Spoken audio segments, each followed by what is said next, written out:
Hi everyone, good morning. So the topic today we are going to explain is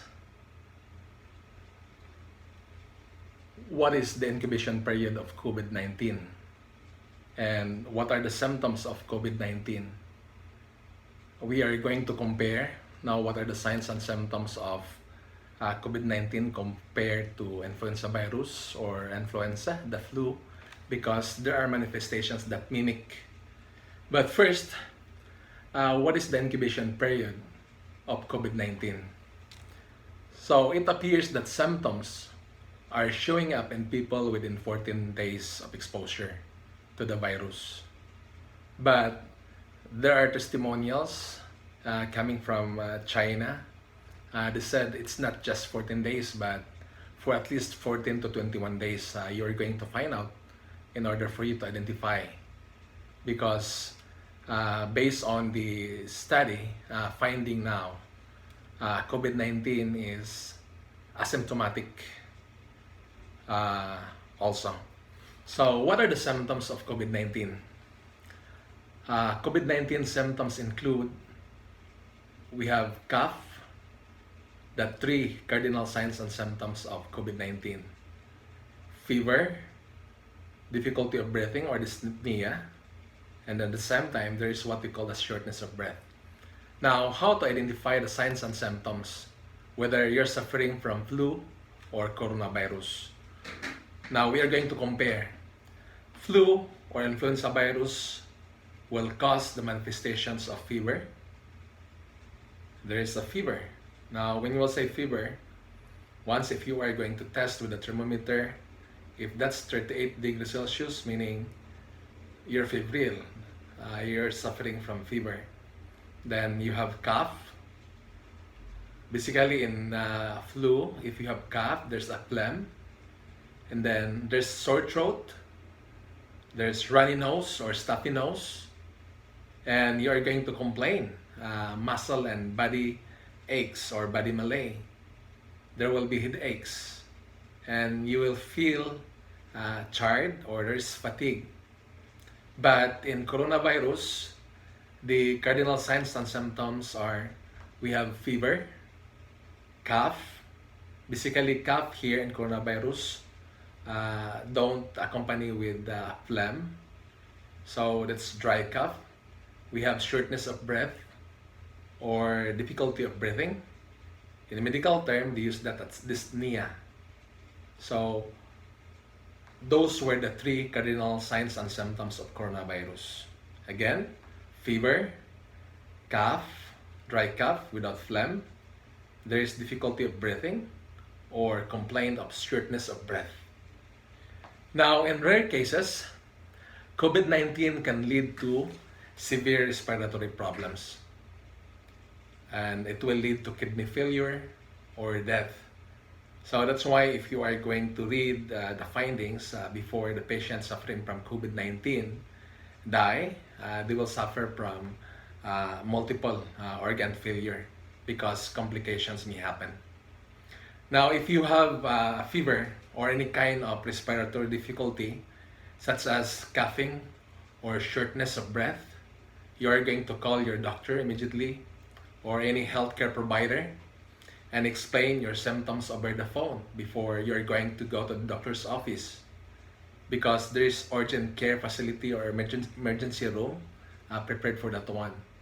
Over the phone, be sure you are going to tell them if you have traveled outside the country in the last 14 days, particularly to the countries affected by COVID-19.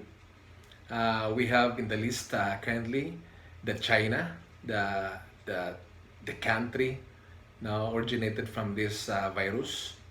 We have the Iran, Italy, Japan, and South Korea. Also, be sure to tell them if you suspect you have been close within 6 feet or more than that to someone who has COVID-19 for an extended period of time. Your healthcare provider or any emergency room from team will recommend the next steps to do. So if you have a medical emergency number, you are going to call 911 and let them know about your symptoms and recent travel history. The next is, how is COVID-19 diagnosed?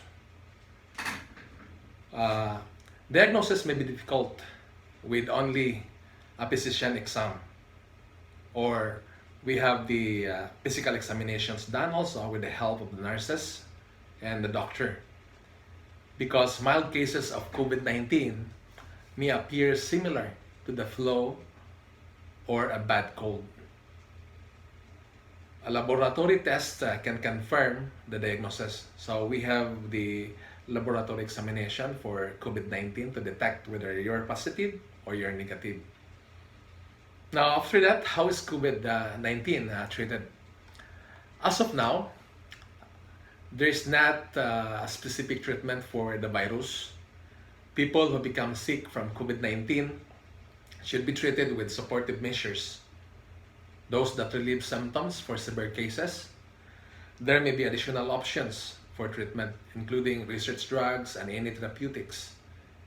So basically, doctors will give medications almost the same with a patient suffering from respiratory problems. Does COVID-19 cause death? Of course. No, that is pandemic. As of March 18, 2020, we have 8,248 deaths already now have been attributed to COVID-19. However, 82,104 people have recovered from this illness. So, dated currently as of March 18, 2020. So, those were the information come from the coronavirus COVID-19 global cases map developed by some institutions. So, is this coronavirus different from SARS? SARS stands for Severe Acute Respiratory Syndrome. That was in 2003. Again, this is an outbreak of SARS started in China and spread to other countries before ending the year 2004.